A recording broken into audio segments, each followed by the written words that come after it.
engaged is this thing, the soul. That has to be engaged. Your feelings, your longings, your desires, your passions, these are the things that need to be engaged in order to pray. Now, prayer where these things are engaged is always effective. In other words, God always receives it under one condition. There's only one condition, and that is if, and I write if like this, because everyone ignores the if, right? If our longing is in harmony with God's longing.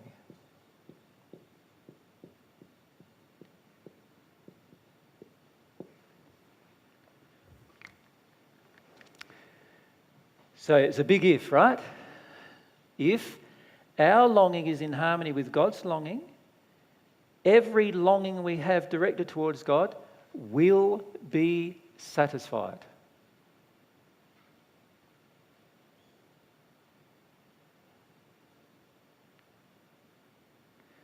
Now, once you really have faith in that, it's really interesting how much your life can change, right? But most of us have no faith in that at all.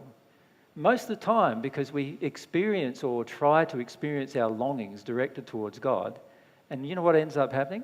Our longings are tainted, and so they are not in harmony with God's longing. And then we say, oh, we never got anything. And of course you're not going to get anything, because your longing was not in harmony with God's longing. Does that make sense? If your longing is in harmony with God's longing, every single time you have a longing directed towards God, it will be satisfied. Every single time. So if you have a longing to receive God's love inside of your soul, do you think that longing would be in harmony with God's longing? Of course. So you will receive God's love every single time. And the only time you won't is if your longing was not in harmony with God's love.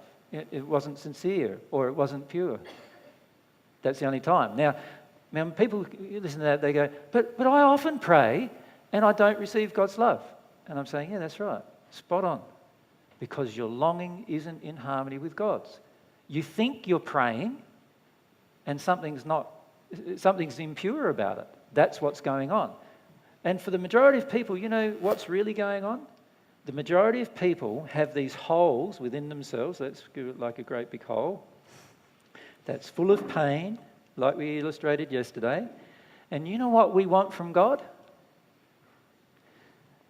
Our pain gets so big, and you know what we want? We want God to make it go away.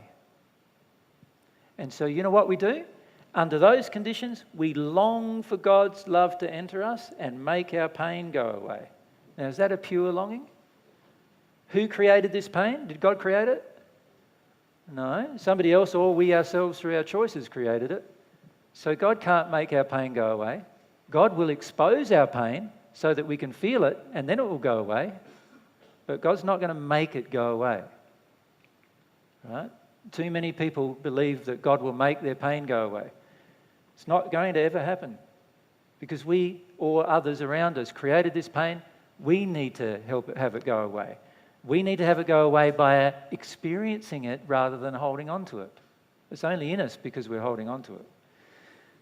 Now, because we do that most of the time when we're longing to God, you know, we have some crisis in our life and so we long to God, we're really wanting God to make our pain go away.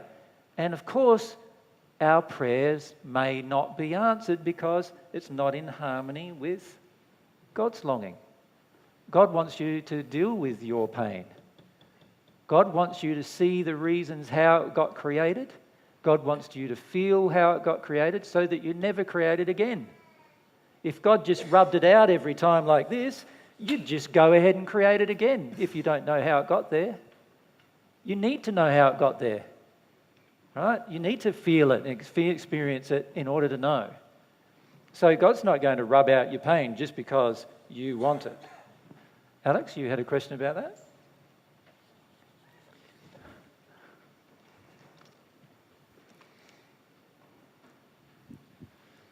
Just with the example that Mary was giving before about, she prays to feel the emotion and it comes. And I have the same thing and I'm 100% confident because it happens within the next 24 hours. Yep. And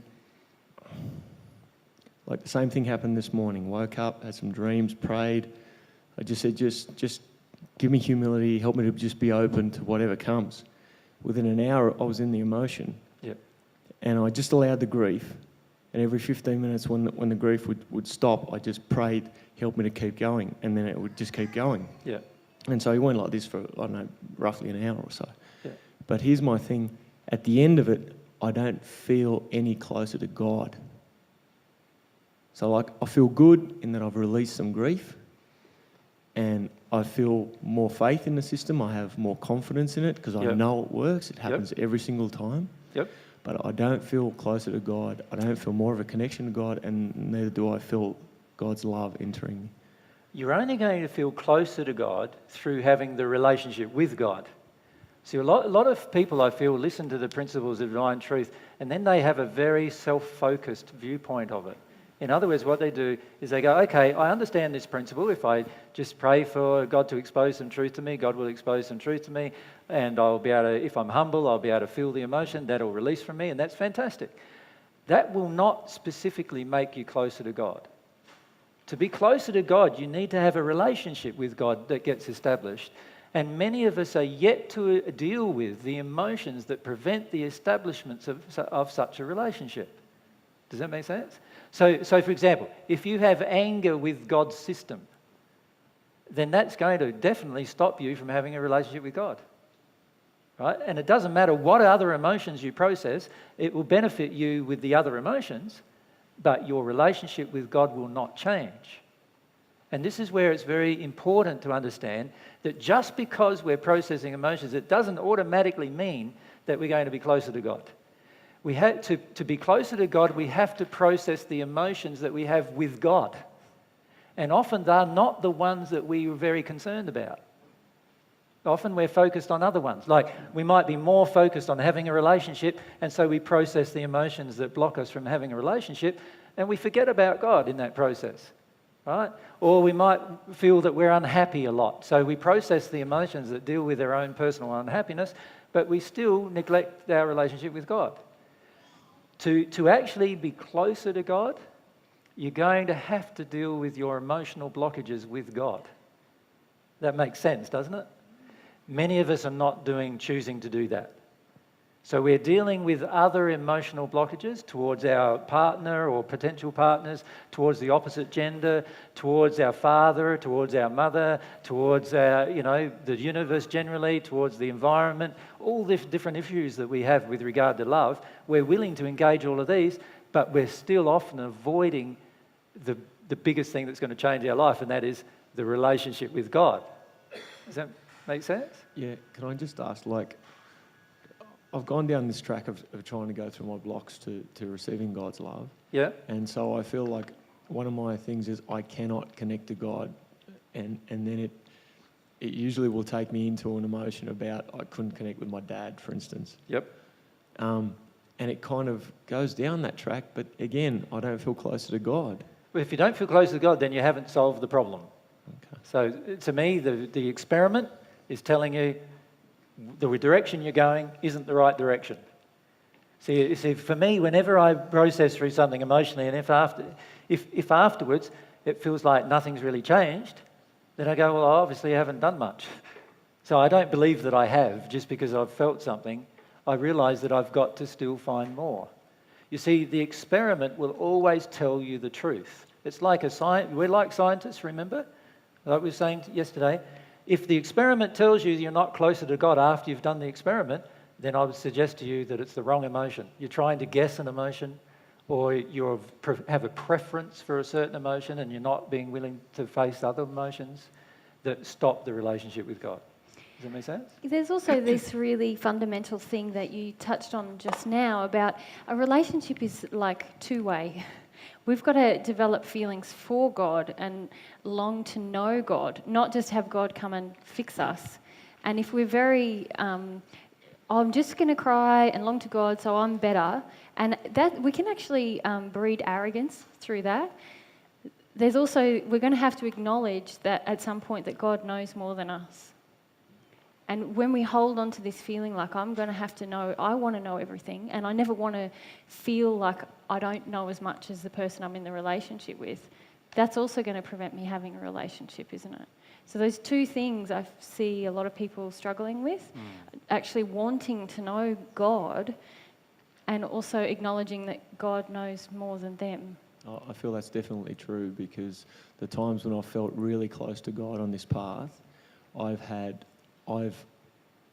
had massive love for God. Do you know what I mean? And I feel like that's missing often. It's just give me, sort of. And God's giving us so many gifts, and often we don't feel any gratitude whatsoever.